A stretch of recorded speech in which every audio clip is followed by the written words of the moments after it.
बिस्मिल्लाहिर्रहमानिर्रहीम। अस्सलाम वालेकुम।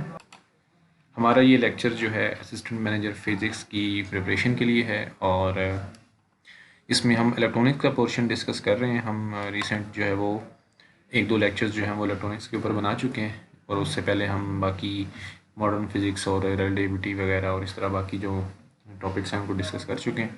तो अभी मैं कोशिश करूँगा कि इलेक्ट्रॉनिक्स का पोर्शन जो है वो इसी लेक्चर में मैं कंप्लीट कर दूँ और इसके साथ ही मैं 2 से 3 लेक्चर्स जो हैं एमसीक्यूज़ के हवाले से, जो इम्पोर्टेंट एमसीक्यूज़ हैं मॉडर्न फिज़िक्स में से जो हैं एमसीक्यूज़, उनके ऊपर डिस्कशन कर दूँ। इस तरह 1 या 2 और टॉपिक्स में से जिनकी थ्योरी हम ऑलरेडी डिस्कस कर चुके हैं, उनमें से जो है वो इम्पोर्टेंट एमसीक्यूज़ जो है मैं आपके साथ शेयर कर दूँ। तो यहाँ पे देखें जी, which of the following is not a semiconductor. देखें अब यहाँ पे आर्सेनिक का ऑप्शन है, ठीक है। हम क्या करते हैं, हम कंफ्यूज कर देते हैं क्योंकि आर्सेनिक हम एज एन इम्प्योरिटी ऐड करते हैं, तो हम जल्दी में या हम जो है वो कंसेप्ट ना होने की वजह से प्रॉपर हम कभी कभी इसको भी टिक कर देते हैं कि जो है वो ये आर्सेनिक जो है वो सेमीकंडक्टर है, ठीक है। तो यहाँ पे हमारे पास आर्सेनिक जो है वो सेमीकंडक्टर नहीं है, बाकी जर्मीनियम और सिलिकॉन जो हैं ये दोनों सेमीकंडक्टर्स हैं, ठीक है। उसके बाद है potassium has a BC structure with nearest neighbour distance इतना है, वेट दिया हुआ है और तो आपने डेंसिटी निकालनी है। तो आपको पता है कि हम बहुत स्टार्ट के लेक्चर्स में डेंसिटी कैलकुलेट करने का फार्मूला जो है उसको हम देख चुके हैं। हमारा एक एमसीक्यूज़ भी था इस पर, तो आप ये देख लें यहाँ पे अगेन ये क्वेश्चन जो है वो रिपीट हो गया, ठीक है। उसके बाद अगेन पीएनपी ट्रांजिस्टर है, उसकी जो बेस है वो एन रीजन है, ठीक है। तो जो पी रीजन्स हैं उनके रिस्पेक्ट से उसकी विड्थ क्या होगी, स्मॉलर होगी, लार्जर होगी, सेम होगी या रिलेटेड नहीं होगी। तो हमें पता है कि जो बेस होती है वो स्मॉलर ही होती है, ठीक है। तो अगेन देखें, एक क्वेश्चन को वो बार बार डिफरेंट तरीक़ों से पूछ रहे हैं, ठीक है।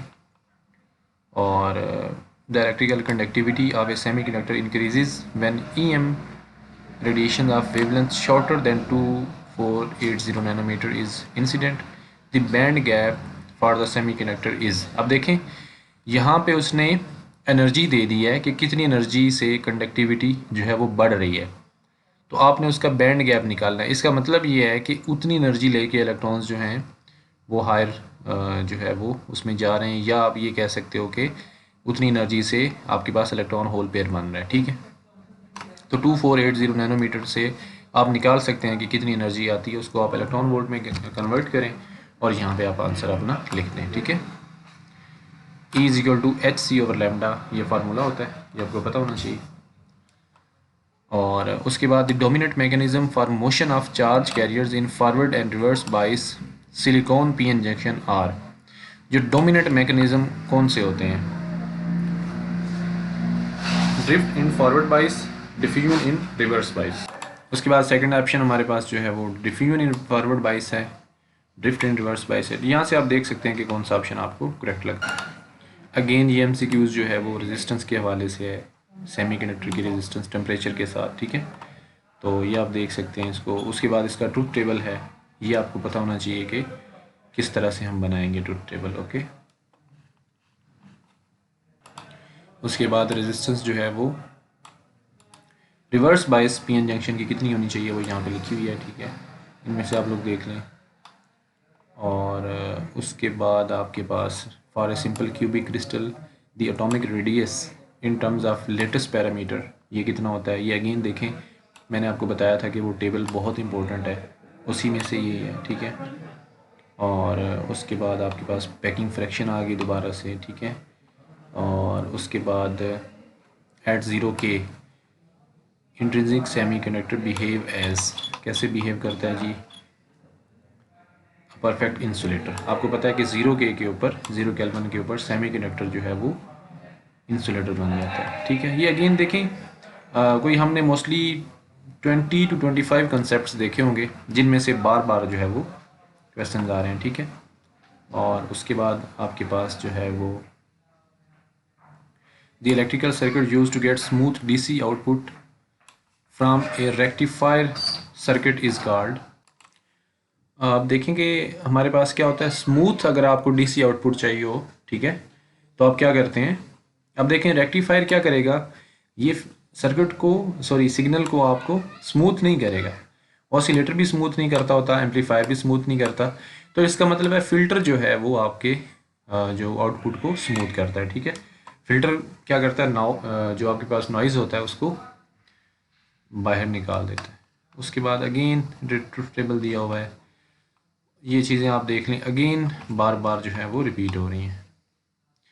तो यहाँ पे हमारे पास जो है वो ये MCQs ऑलमोस्ट एंड हो जाते हैं। अच्छा, इसमें एक चीज़ मैंने नोटिस की है कि जो है जो पोर्शन है ना, जो बाकी ट्रांजिस्टर होते हैं जिनमें मॉसफेट है और बाकी जो ट्रांजिस्टर्स हैं, एक चीज़ मैंने इसमें मिसिंग देखी है सारे MCQs में, और वो ट्रांजिस्टर की जो टाइप्स हैं जिसमें BJT है और FET है, इस तरह के बाकी मॉसफेट है।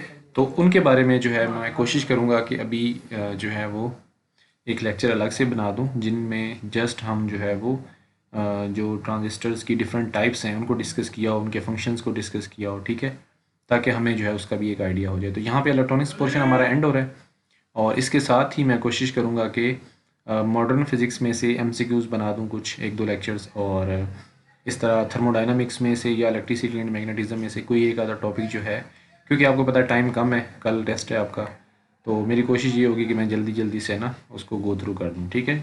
तो अभी आप ये लेक्चर अगर देख रहे हैं तो इसके साथ ही बाकी लेक्चर्स भी आ रहे हैं, तो आप लोग सारे लेक्चर्स देख लीजिएगा, क्योंकि टेस्ट है आपका कल, तो आपको ज़रूरत होगी। अभी ये लेक्चर एंड कर रहा हूँ जी, खुदा हाफिज़।